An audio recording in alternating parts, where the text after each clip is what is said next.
மகர ராசி கணக்கிலும் ராஜித சனி 3ஆம் இடத்தில் இருக்கிறார்.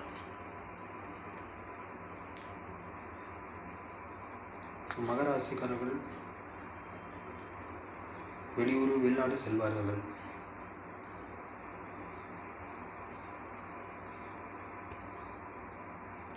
ஆறாம் இடத்தில் குரு சுக்கிரன் சேகரிக்கிறது. 10ஆவது சுக்கிரன் 6ஆம் இடத்தில் 12ஆவது குருவால் சேர்க்க இருக்கிறது. ஸோ உங்களுக்கு வேலை ரீதியான அலைச்சல் இருக்கும். வேலை ரீதியாக வெளியூர் பயணமோ வெளிநாட்டு பயணமோ இருக்கும். வேலை ரீதியாக வெளியூர் பயணம் இருக்கலாம், இல்லாத வெளிநாட்டு பயணம் இருக்கலாம்.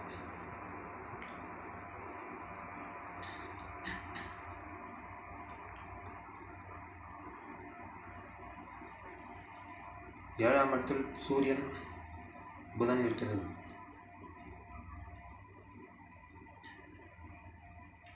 8ஆவது சூரியன் 7ஆம் இடத்தில் இருக்கிறது.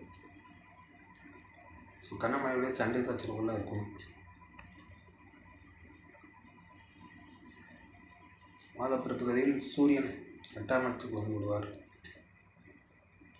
அப்போது கவனமாக இருக்க வேண்டும். வாகனத்தை செல்லும் போதுனா கவனமாக இருக்க வேண்டும்.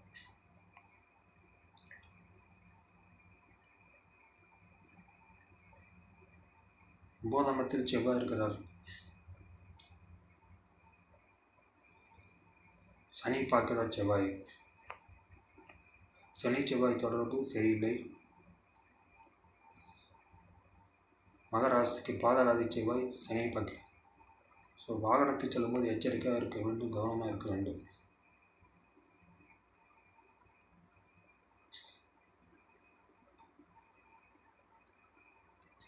இந்த மாதம் உங்களுக்கு சுப விரயம் நடக்கும். எல்லா ஃபங்க்ஷனில் கலந்து கொள்வீர்கள். சுப விரயங்கள் அதிகமாக இருக்கும். மகராசிக்கு இந்த மாதம் நன்றாகவே இருக்கிறது. கும்பராசிக்காரன் பலன்கள். ராசி சனி 2ஆம் இடத்தில் இருக்கிறார். கும்பராசிக்காரர்களுக்கு பொருளாதாரம் நன்றாகவே இருக்கிறது.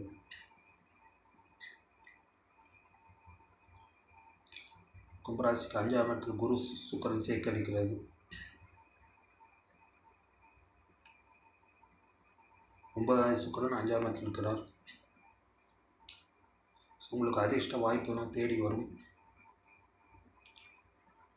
2ஆவது குரு சுக்கிரன் சேர்ந்துக்கிறார். உங்களுக்கு வருமானம் அதிகரிக்கும். ப்ரொமோஷன் இருக்கும், சம்பள உயர்வு இருக்கலாம்.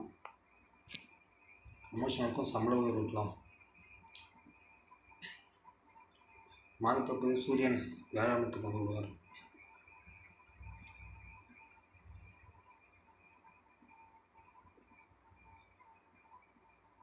திருமணமாக இருந்தால் உங்கள் ஒய்ஃபை டாமினேட் பண்ணுவார்கள். கொஞ்சம் விட்டு கொடுத்து செல்வதே நல்லது. கும்பராசியில் ராகு இருக்கிறார். ஆனால் எதிலும் கவனமாக இருக்க வேண்டும். எது செய்யணும் 2 தடவை யோசித்து செய்ய வேண்டும்.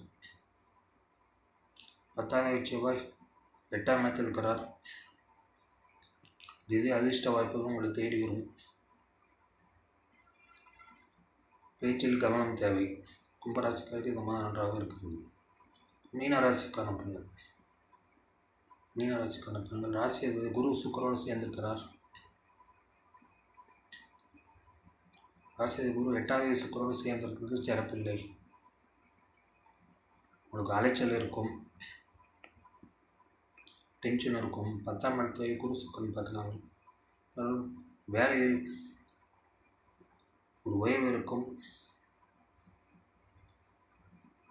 ப்ரொமோஷன் இருக்கும், சம்பள உயர்வும் இருக்கும். மாதப்பிறப்பு சூரியன் 6ஆம் இடத்துக்கு வந்து விடுவார்.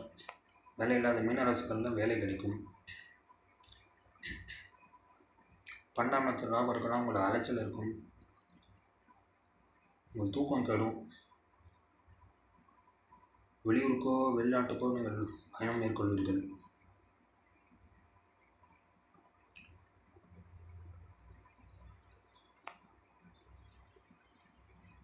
ரெண்டாவது செவ்வாய் 7ஆம் இடத்தில் இருக்கிறார். உங்கள் பொருளாதாரம் நன்றாகவே இருக்கிறது. மீனராசிக்கு இந்த மாதிரி நன்றாகவே இருக்கும்.